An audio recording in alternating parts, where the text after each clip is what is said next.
Welcome to the show. In this episode, we're going to discuss something that's practically in everything we eat. Whether it's hidden, whether it's labeled, whether it's natural. Let's take a look at the science behind your sugar cravings, according to experts. So sometimes, or many times, your body decides it wants a bag of Sour Patch Kids or a chocolate bar stat. Whether they hit every day or once in a while, sugar cravings are simply a fact of life. But the intensity with which they can pop up makes us wonder, where do they even come from? And what can they tell you about your body? Let's take a deep dive in together. The science surrounding sugar cravings can actually be pretty complicated. That's because they typically don't have one single, easily identifiable cause. Rather, tons of different factors can influence when, where, and why you might develop a sudden hankering for a little treat, including your biology, psychology, and environment. Lindsay Malone, MS, RDN, LD, a nutrition instructor at the Case Western Reserve University School of Medicine, tells us. What's more, Malone notes these factors often overlap and intersect, complicating matters further. But don't worry, we'll break it down for you. So, let's look on to figure out, the four big elements that may be behind your confectionery cravings. Your blood sugar and all its ups and downs might be involved. In fact, fluctuations in blood sugar are one of the biggest contributors to sugar cravings, according to Malone. Your blood sugar is your body's primary fuel source, she says. So, your body closely monitors your levels to make sure you have the energy to function normally. When they drop, alarm bells start ringing, nudging you to take action to return to baseline. The fastest, easiest fix for a plunge: getting a dose of sugar from a food or beverage, which is why you might find yourself reaching for a super sweet item like juice, candy, or soda, Malone says. Sugar is a carbohydrate, and carbohydrates are very accessible and digestible source of energy. Vinci Tsui, RD, a certified intuitive eating counselor based in Canada, tells us. So while your blood sugar can fluctuate naturally throughout the day, certain triggers can cause it to rise and fall rapidly, bringing about these sugar cravings. Dieting, or otherwise limiting your food intake, is one example. So, having a sweet craving can be a way of our bodies telling us, hey, we're not eating enough, aka taking in enough fuel. Sugar cravings can also be a response to the specific type of food you're eating, rather than the amount. For example, Malone says, simple carbohydrates, including sugars, cause an immediate blood sugar spike, followed by a steep drop, setting those alarm bells off. Yes, they'll raise your blood sugar and improve your energy in the short term. Great for an acute plunge, like we mentioned. But they'll ultimately only create a vicious cycle. They'll leave you right back where you started.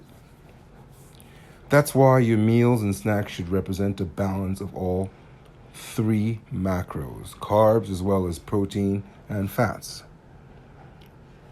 That would result in a much more steady, stable blood sugar where you wouldn't have this kind of up and down, Malone says.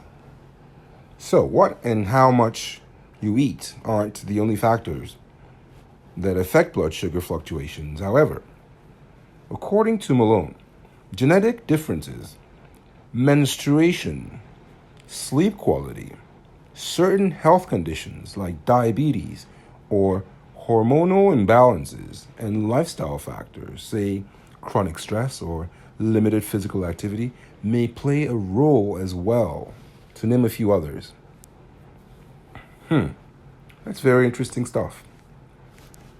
But your environment can come into play too.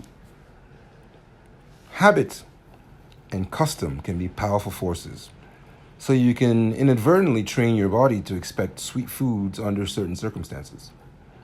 In this case, your sugar cravings are the result of a routine that gets ingrained, Malone explains. You're eating Cadbury chocolate all the time. Your body craves that chocolate. Somebody who doesn't eat chocolate all the time is probably not craving it. The same for somebody who drinks Coke all the time. Their body craves it, as opposed to somebody who mostly drinks water. Their body is not craving Coke, if that makes sense. So, if you always swing by a Starbucks drive-thru to pick up a mocha latte on your way to work, you might start to experience sugar cravings in the morning. If you always eat dessert after dinner, they might pop up after you finish your evening meal. Finally, if you always have eggnog or cut out cookies at Christmas, they could sort of pay a holiday visit after you glitz your tree out. So your body remembers. Basically, your body learns to associate specific locations, times, and occasions with a sugar hit, according to Malone. So as that nears, your body starts to anticipate that sweet treat. It's the idea of going to a carnival and immediately you see cotton candy and your body says, I need that sugar. And don't discount your emotional state either. Many people have strong positive or negative feelings about sugar that can influence their cravings. Sugar, after all, occupies an unusual niche in the food sphere, simultaneously revered for its enticing taste and demonized for its close ties to junk food. So on one hand, some folks think of sweet stuff as comforting, as being a treat. In response, they may crave sweet foods for the associated psychological benefits, like a temporary mood boost when they need that comfort, she says. Sometimes these cravings can even amount to a form of self-medication, a way to manage difficult or intense emotions. Hence the term comfort food. On the other end of the spectrum, is the widespread perception that sweet foods are bad for your health, which can make people try to avoid them and cut them out of their diet completely. But this absence can leave a hole that paradoxically drives that sugar craving as well. After all, we tend to want what we can't have. And last but not least, sugar is also just plain palatable, period. Revelation alert. It's no coincidence that humans are so drawn to sugar. In fact, we evolved to like it because it signifies something that can give us energy. A huge consideration in prehistory when starvation was a constant threat. What's more, This draw is reflected in your brain chemistry. Sugar actually stimulates your brain reward system, triggering the release of feel-good chemicals like dopamine, the so-called happy hormone, and serotonin, a neurotransmitter that regulates mood and appetite, according to Malone. Simply put, sugar not only tastes good, naturally appealing to your palate, but it also makes you feel good. Not only are you enjoying the taste of whatever you're eating, your brain is really liking it too, Malone says.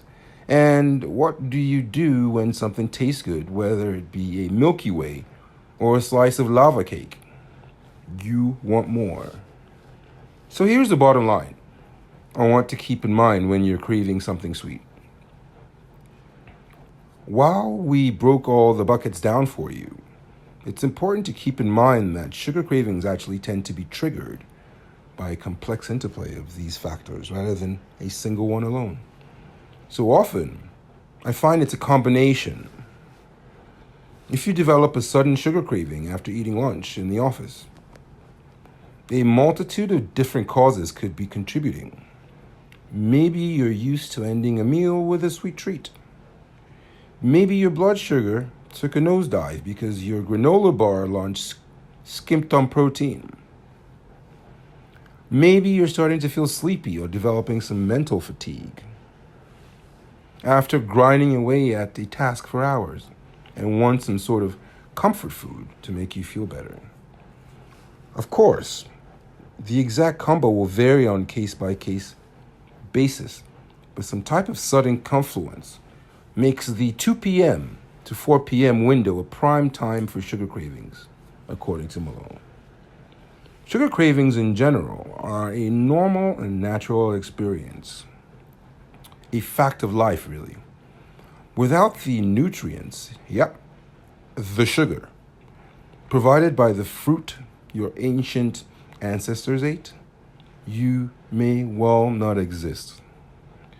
Even babies show a preference for sweet flavors, suggesting an attraction is biologically predisposed.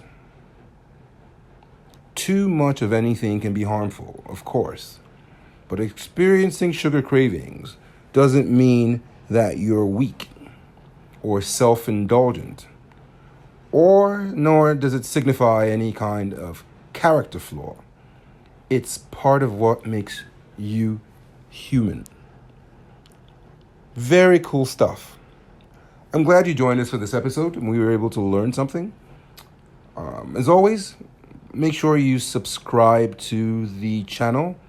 Give us a thumbs up, like the video, helps us know what type of content you're enjoying so we can bring you more of that. And as always, head over to buymeacoffee.com/Samson King to make a small donation. We appreciate it. And thanks for stopping by and see you next time.